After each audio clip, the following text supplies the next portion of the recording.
अब तक छतरपुर नगर पालिका थी, लेकिन अब छतरपुर को नगर निगम बना दिया जाएगा। तब कांग्रेस की सरकार ने छतरपुर से मेडिकल कॉलेज छीनने का पाप किया था, एक ईंट नहीं लगाई। मध्य प्रदेश के मुख्यमंत्री शिवराज सिंह चौहान ने छतरपुर में करे हैं कई बड़े ऐलान। सबसे बड़ा ऐलान जो है कि छतरपुर को नगर निगम बनाओ जो है।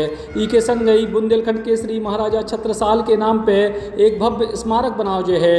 मेडिकल कॉलेज के बंद पड़े काम को फिर से शुरू करा दो गो है और 300 करोड़ रुपया को मेडिकल कॉलेज बनाओ जो है छतरपुर में। जो ऐलान करे हैं मुख्यमंत्री शिवराज सिंह चौहान ने, जो आज छतरपुर के नगर गौरव दिवस के मौके पर पहुंचे थे। इतने महिला सशक्तिकरण और नारी सम्मान को लेकर उनने कई सारी योजनाओं को ऐलान करे।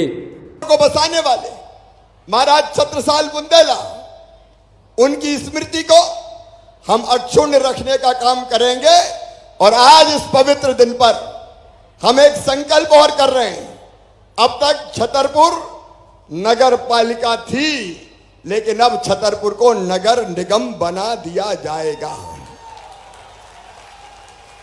हमारा छतरपुर लगातार आगे बढ़े, विकास और प्रगति करे, इसलिए छतरपुर में पहले मेडिकल कॉलेज खोलने का फैसला किया।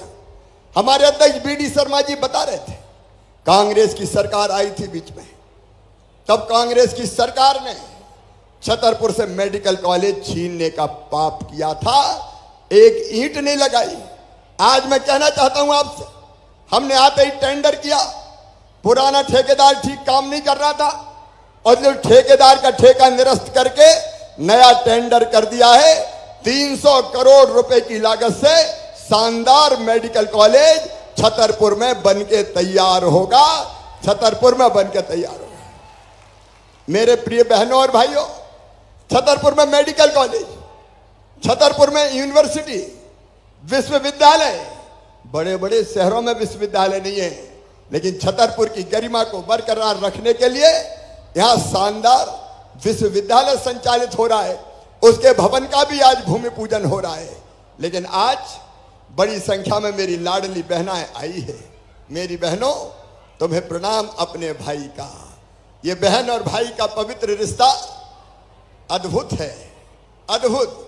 मैं जानता हूं अगर भाई तकलीफ में हो तो सबसे ज्यादा तकलीफ सबसे पहले बहन को होती है।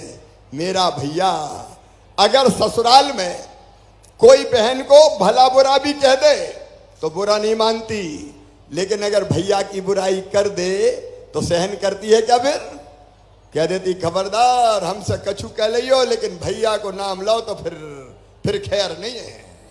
यह भाई और बहन का रिश्ता बहुत पवित्र रिश्ता है।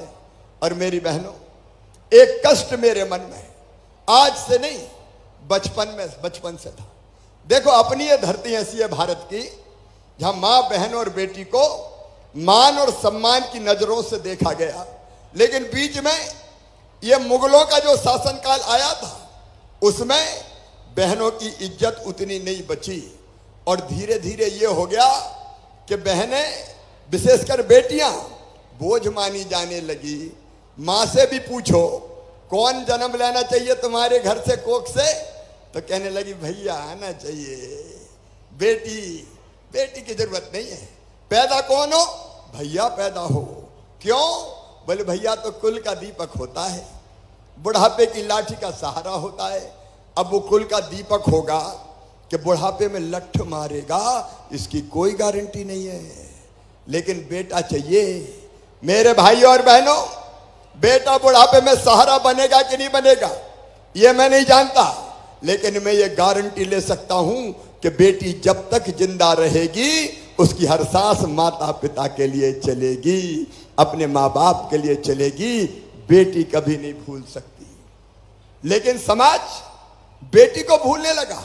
हालत ये हो गई कि बेटा आए तो बधाई गाई जाए, लड्डू बनाए जाए, भैया भी पचले के आ जाए, भांजा आया है।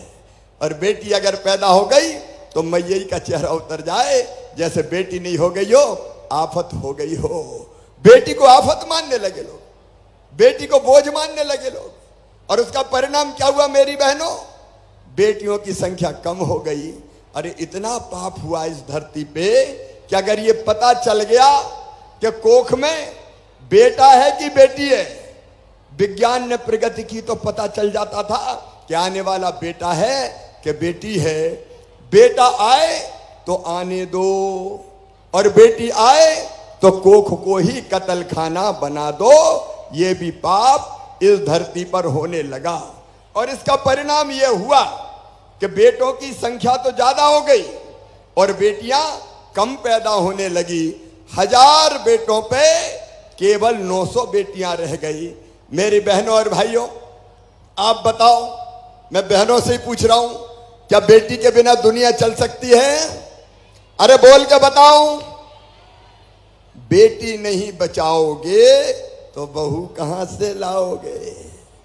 बहुएं मिलेंगी क्या फिर? दुनिया चलेगी क्या फिर? अरे चलेगी क्या? आज बात कर रहे हैं अपन, भाषण छोड़ो, नहीं चल सकती। और इसलिए बचपन से मन में यह दर्द होता था कि बेटा बेटी में यह कैसा भेद है भगवान। एक ही मां के कोख से बेटा भी पैदा होता है, बेटी भी पैदा होती है, लेकिन बेटी को बोझ मान लिया गया। और तब से सोचते सोचते मेरी बहनों, जब मैं बड़ा हुआ और मुख्यमंत्री बना तो संकल्प किया कि कोई ऐसी योजना बनाओ कि जिससे बेटी बोझ ना बने, बिटिया वरदान बन जाए। और इसलिए बनाई भारतीय जनता पार्टी की सरकार ने लाडली लक्ष्मी योजना। लाडली लक्ष्मी योजना, और लाडली लक्ष्मी योजना में हमने तय किया कि बेटी आए तो चिंता मत करो, भांजियों को आने दो, बेटी है तो कल है, चिंता काहे को करते हो? मामा मुख्यमंत्री है, बेटियों की पूरी चिंता करेगा। लाडली लक्ष्मी योजना में। और आज मैं कह रहा हूं छतरपुर से, आज छतरपुर से मैं कह रहा हूं, 44,90,000 लाडली बेटियां हैं मेरी। वो 5वीं पास करके 6वीं में जाती तो 2,000, 8वीं पास करके 9वीं में जाती तो 4,000, 10वीं पास करके 11वीं में जाती है तो 6,000, 12वीं में जाती तो फिर 6,000, और कॉलेज में जाएगी तो 12,500 मामा दिलवाएंगे, भाजपा की सरकार दिलवाएगी। और कॉलेज पास करेगी तो फिर 12,500। और सुन लो मेरी माताओं बहनों, बेटी अब मेडिकल कॉलेज में या इंजीनियरिंग कॉलेज में भी पढ़ाएगी तो बिटिया की फीस माता पिता नहीं भरवाएंगे। कौन भरवाएगा? अरे जोर से बोलो, कौन भरवाएगा?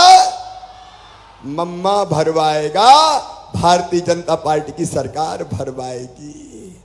तो बताओ, बेटी को आने दोगे? अरे जोर से बोलो, आने दोगे? आने दो बेटी को। प्रधानमंत्री नरेंद्र मोदी जी, उनने चलाया बेटी बचाओ बेटी पढ़ाओ अभियान। बेटी अब बोझ नहीं है, बेटी अब वरदान है। और केवल इतने ही नहीं मेरी बहनों, देखो अपने मंच पे जिला पंचायत की अध्यक्ष हमारी बहन बैठी है। कहां बैठी है जिला पंचायत की अध्यक्ष? जिला पंचायत अध्यक्ष ये देखो बहन है। नगर पालिका की अध्यक्ष भी बहन बैठी है। कहां बैठी है? ये देखो बहनें बैठी है। लेकिन ये ऐसे ही नहीं बैठी है। पहले तुम्हें पता है कि नहीं मुझे नहीं पता, पहले बहनें चुनाव लड़ती नहीं थी। कोई लड़ने देते थे क्या घर में चुनाव? घर बैठो, रोटी बनाओ, पानी भर लाओ, चुनाव कौन लड़ेंगे? चुनाव साहब लड़ेंगे। 50 आदमी आ रहा है, रोटी बना, तो बहनें थोप रही रोटी, थोप रही रोटी, थोप रही रोटी। हमने एक तरकीब निकाली, भारतीय जनता पार्टी की सरकार ने। हमने तय किया कि आधी सीटें बहन बेटियों के लिए रिजर्व कर दो। वहां भैया चुनाव लड़ ही नहीं सकते, वहां बहनें ही चुनाव लड़ेंगी, केवल बहनें। मुख्यमंत्री शिवराज सिंह चौहान ने कांग्रेस पे भी जम के निशाना साधे। लाडली बहना योजना के जवाब में कांग्रेस की नारी सम्मान योजना पे भी सवाल उठाए और कही है कि कांग्रेस पार्टी फर्जी योजना चला रही है, घर घर जाके फर्जी फार्म भर रही है। कांग्रेस ने अपने समय में कई सारी योजनाएं बंद कर दी थी।